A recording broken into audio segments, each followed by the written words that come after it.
오늘 우리에게 주시는 하나님 말씀은 요한복음 4장 11절부터 14절까지의 말씀입니다. 여자가 이르되 주여 물 기를 그릇도 없고 이 우물은 깊은데 어디서 당신이 그 생수를 얻겠사옵나이까. 우리 조상 야곱이 이 우물을 우리에게 주셨고 또 여기서 자기와 자기 아들들과 짐승이 다 마셨는데 당신이 야곱보다 더 크니이까. 예수께서 대답하여 이르시되 이 물을 마시는 자마다 다시 목마르려니와 내가 주는 물을 마시는 자는 영원히 목마르지 아니하리니 내가 주는 물은 그 속에서 영생하도록 솟아나는 샘물이 되리라. 아멘. 안녕하세요. 최홍남 목사입니다. 오늘은 신입생 환영회가 있는 날입니다. 얼마 전까지 입시 준비로 바빴던 고3 학생들이 청년의 문턱에 서서 오늘부터 이제 청년부 예배 함께 드리게 됩니다. 또 지난해 말에 세가족으로 등록하신 우리 새로운 청년님도 함께 와주셨으리라 생각합니다. 이러한 상황은 아무래도 만남이라고 하는 것이 화두가 되지 않겠습니까? 그렇다 보니 오늘 설교도 만남에 관해서 이야기해 보려고 합니다. 한 시인이 이렇게 말했습니다. 사람이 온다는 것은 실로 어마어마한 일이다. 한 사람의 일생이 오기 때문이다. 정말로 그러합니다. 새로운 사람을 만나게 되면 그 사람의 일생을 우리가 보게 되죠. 이거를 저는 이렇게도 말할 수 있을 거라고 생각합니다. 한 사람을 만난다는 것은 새로운 세상을 만나는 것과 같다. 그 사람을 통해서 보는 세상은 내가 들여다보는 세상과 얼마나 많이 다르겠습니까? 같은 것을 보더라도 나와 다른 세상을 보고 있을 겁니다. 여러분이 지금 보고 계시는 제 세상은 어떤가요? 제 손짓, 표정, 말투, 억양, 말의 내용 이런 것들을 통해서 보는 제 세상은 새롭게 느껴지시나요? 사람과 사람의 만남이 새로운 세상을 만나게 해준다고 하였습니다. 그렇다면 사람과 신의 만남은 어떨까요? 이러한 만남 역시 말 그대로 만남이기 때문에 어떠한 새로운 세계를 접하게 된다, 경험하게 된다는 것은 같을 겁니다.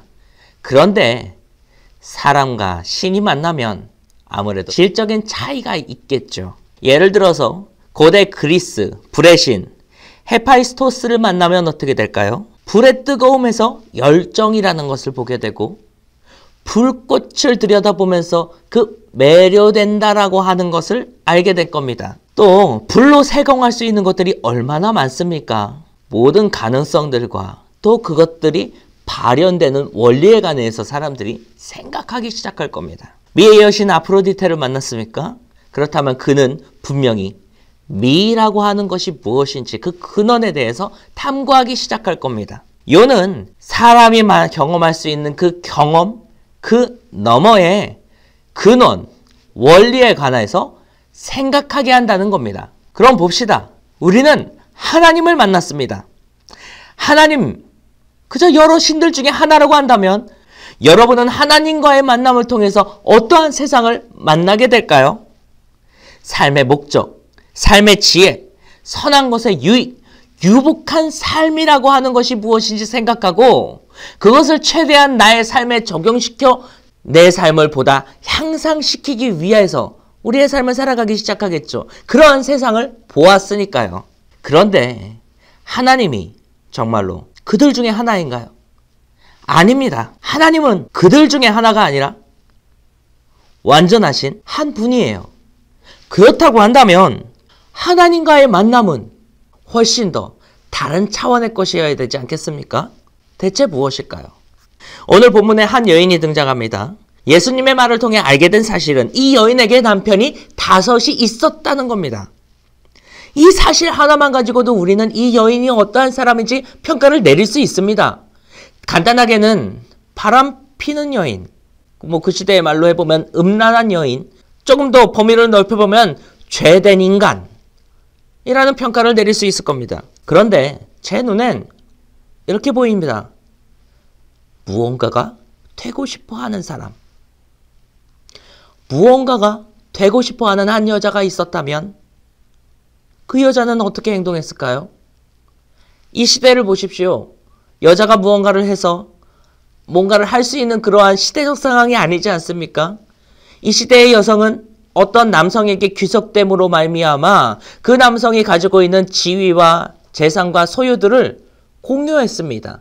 그런 식으로 이제 여성은 자기 삶의 향상을 가져올 수가 있는 거예요. 오늘 시대랑 많이 다르지만 그땐 그랬습니다. 이 여인은 바로 이러한 방법을 통해서 지금보다 좀 다른, 지금보다 조금 더 향상된 무언가가 되고 싶었던 거예요. 그것이 한 번, 두 번, 세 번, 네 번, 다섯 번, 그리고 오늘날 6번까지 반복되어져 왔던 거죠. 자, 이 여인이요. 이 여인은 우물가에 와서 한 남성을 만납니다. 그런데 이 남성을 딱 보건대 자신과 출신이 다른 유대인이에요. 이 남성은 우물가에 앉아 있으면서도 물을 퍼먹을 도구 하나도 없이 그저 이 여인에게 내게 물을 달라고 청합니다. 그런데 이 여인은 그것을 단칼에 거절합니다. 그 이유를 성경에서 보니까 이거예요. 당신은 나에게 줄 것이 없다. 유대인인 당신이 사마리아인인 나에게 무언가를 줄 리가 없지 않느냐. 그러니 나도 당신에게 무언가를 줄 의미가 없다.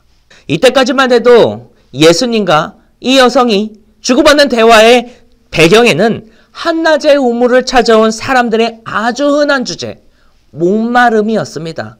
갈증이었습니다. 그런데 예수님의 다음 대사로 말미암아 이 흔해 빠진 대화는 전혀 다른 지점을 향해서 가기 시작합니다. 주님이 말씀하십니다. 이 물을 마시는 자는 다시 목마르나. 그때라고 하죠. 이 여인은 알았습니다.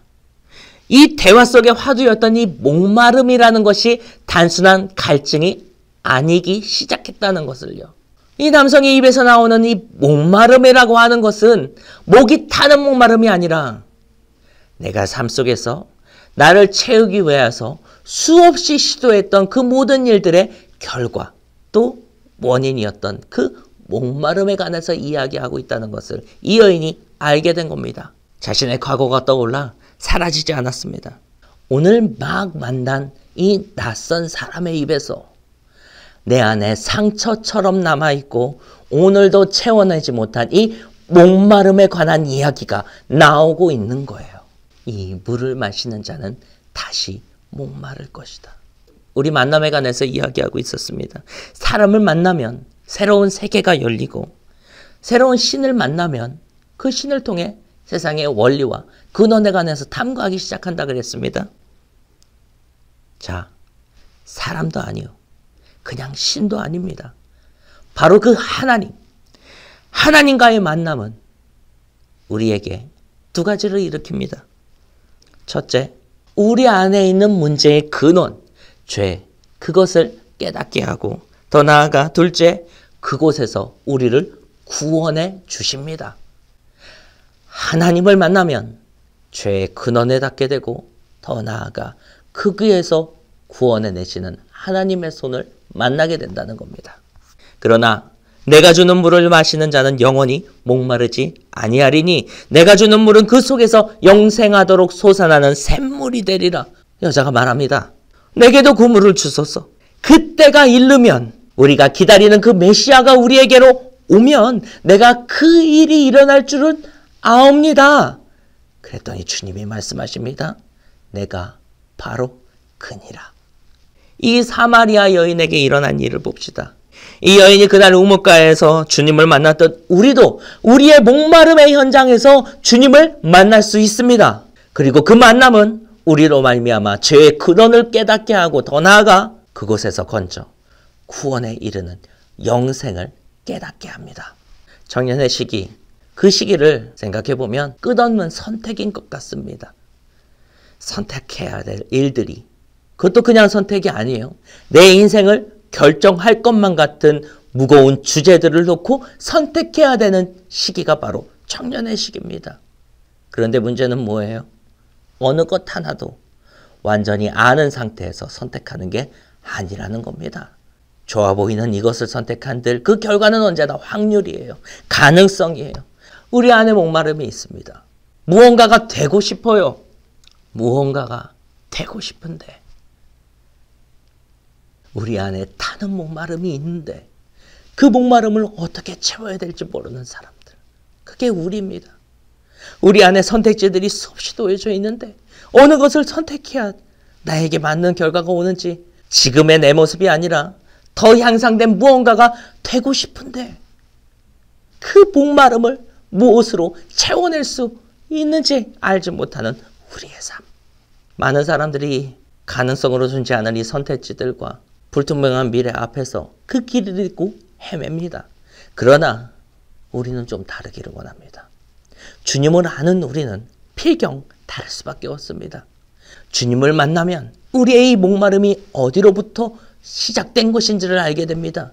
주님을 만나면 그 목마름으로부터 우리를 건져내 우리를 영생까지 구원하시는 하나님의 놀라운 뜻을 알게 됩니다. 그러니 청년의 때, 선택의 시간, 목마름의 시간, 그 시간 속에서 주님을 만나시기 바랍니다. 그리하여서 우리 안을 영생으로 하나님이 우리에게 주시는 새로운 비전들로 채워내어서 담대하게 오늘의 인생을 살아가는 우리 청년님들 되시기를 간절히 기도하겠습니다. 기도합니다.